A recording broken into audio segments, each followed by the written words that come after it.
ইরাকের কুর্দিস্তান অঞ্চলে এক বিস্ময়কর প্রত্নতাত্ত্বিক আবিষ্কার সামনে এসেছে।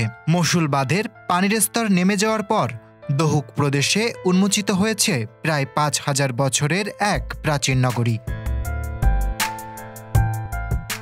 শনিবার প্রকাশিত এক ভিডিও ফুটেজে দেখা গেছে প্রত্নতত্ত্ববিদরা সেখানে খনন কাজ চালাচ্ছেন।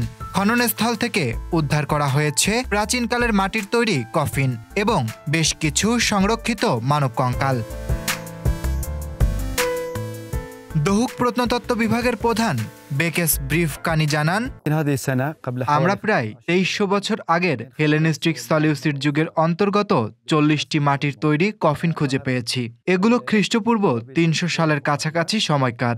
এ স্থানে ধারাবাহিকভাবে একাধিক ঐতিহাসিক যুগের চিহ্ন পাওয়া গেছে।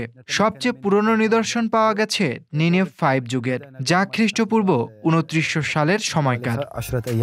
প্রত্নতত্ত্ববিদদের মতে এটি প্রমাণ করে যে এই স্থানটি টানা ৫,০০০ বছরেরও বেশি সময় ধরে মানুষের বসতি ছিল।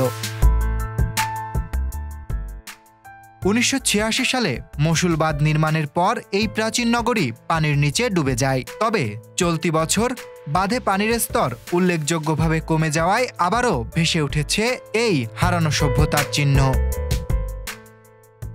Aritra Basu, desk report.